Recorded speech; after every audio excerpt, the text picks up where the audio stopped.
आपण साहित्य संमेलनाच्या अध्यक्षीय भाषणावर बोललो नाही तर मला वाटतं ही मुलाखत अर्धवट राहील. तर एक शेवटचा प्रश्न, एकतर तुम्ही साहित्य संमेलनामध्ये अध्यक्ष होणं हे अनेकांसाठी आनंदाची गोष्ट तर होतीच, पण जे तुमचं काही भाषण झालं ते भाषण सोशल मीडियावर असेल आणि बाकी सगळ्या गोष्टींवर खूप मोठ्या प्रमाणावर व्हायरल झालं, खूप लोकांनी त्याच्याबद्दल लिहिलंही. पण इथून दिल्लीला जाणं, ते भाषण लिहिणं, ते भाषण लिहिलेलं भाषण जसंच तसं म्हणून दाखवणं आणि ते सोशल मीडियावर नंतर व्हायरल होणं, त्याच्यावर लोकांच्या अनेक क्रिया प्रतिक्रिया आल्या. पण हा सगळा अनुभव नक्की कसा होता? अखिल भारतीय मराठी साहित्य संमेलनाची अध्यक्षपद या वयामध्ये मला मिळणं हा एक अपघात होता. आयुष्यात अतिशय उशिरा झालेला अपघात, की ज्या आयुष्यामध्ये काही सोसवेन असं होतं, आयुष्याचंच ओझं वाटावं अशा काळात झालेला हा एक अपघात आहे. अपघात का? तर त्याच्या आधी साहित्य संमेलनाच्या अध्यक्षीय निवडणुका 7-8 वर्षापूर्वीपर्यंत या निवडणूक व्हायची.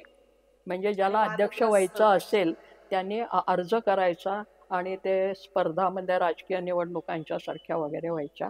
गेल्या काही वर्षामध्ये त्याला वेगळं, तर त्या निवडून देण्याची पद्धत आली. त्याच्या म्हणजे इलेक्शन नाही, सिलेक्शन अभिजात मराठीत परत. तर ते निवडणूक नाही तर निवडणं. तर त्याच्यामध्ये माझी निवड झाली. कशी झाली कोण जाणे. आणि त्या म्हणजे खरंच मला माहिती नाही कशी झाली ते निवड. तर ते माझी निवड झाली हा एक अपघात होता, नंबर 1. नंबर 2, साहित्य संमेलनाचं भाषण. मलाही कळत नव्हतं काय लिहावं. मी बऱ्याच लोकांना विचारत होते, आमच्या सगळ्या मित्रांना, अरे मी काय बोलू काय बोलू काय बोलू. आणि साहित्य संमेलनाला जाण्यापूर्वी 2 महिने मी प्रचंड आजारी होते. मला स्पॉन्डिलायटिसचा विकार आणि असंख्य वेदना मला होत होत्या. त्या इतक्या वेदना की दिवसातनं 4-4 वेळेला इंजेक्शनं घेऊन मला दिल्लीला जाण्यापुरतं आमच्या वैद्यकीय सगळ्या मित्रांनी मला उभं केलेलं होतं. त्या काळामध्ये अध्यक्षीय भाषण लिहिणं ही अशक्य गोष्ट होती.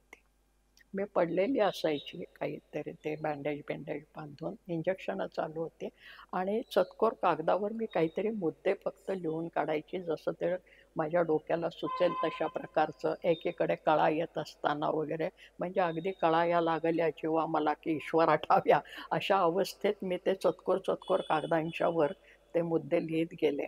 मग आमचे आकाशवाणीतले मित्र संजय पाटील, तो म्हणाला, माझी पद्धत आता अशी आहे, गेली काही वर्ष मला त्रास होतो, लिहिता येत नाही. म्हणजे सीतायन बितायन हे सगळं मी बोललेली आहे, मी लिहिलं काही नाही आहे.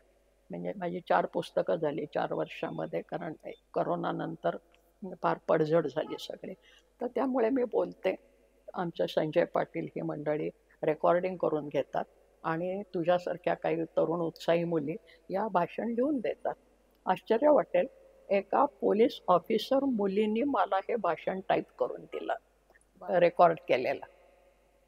म्हणजे कोणी कोणी प्रेम करावं त्याला काही अंत नाही.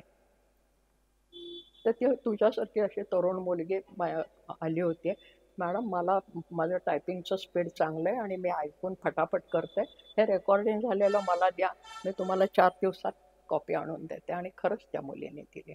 2 वेळा टाईप करावं लागलं तिला, कारण ते परत दुरुस्त्या वगैरे.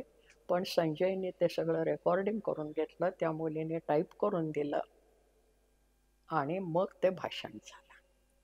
त्यामुळे त्या भाषणाचा अनुभव कसा, एकीकडे वेदनादायक आणि एकीकडे तिथे जो प्रतिसाद मिळाला त्यामुळे आनंददायक. म्हणजे एकाच काय सुखदुःखाच्या एकाच नाण्याच्या 2 बाजू असतात म्हणावं, तसे साहित्य संमेलनाचं भाषण झालं की सुख आणि दुःख या दोन्ही गोष्टी मी भोगत आले. तो मलाही जो प्रतिसाद मिळाला तो अतिशय अनपेक्षित प्रतिसाद होता.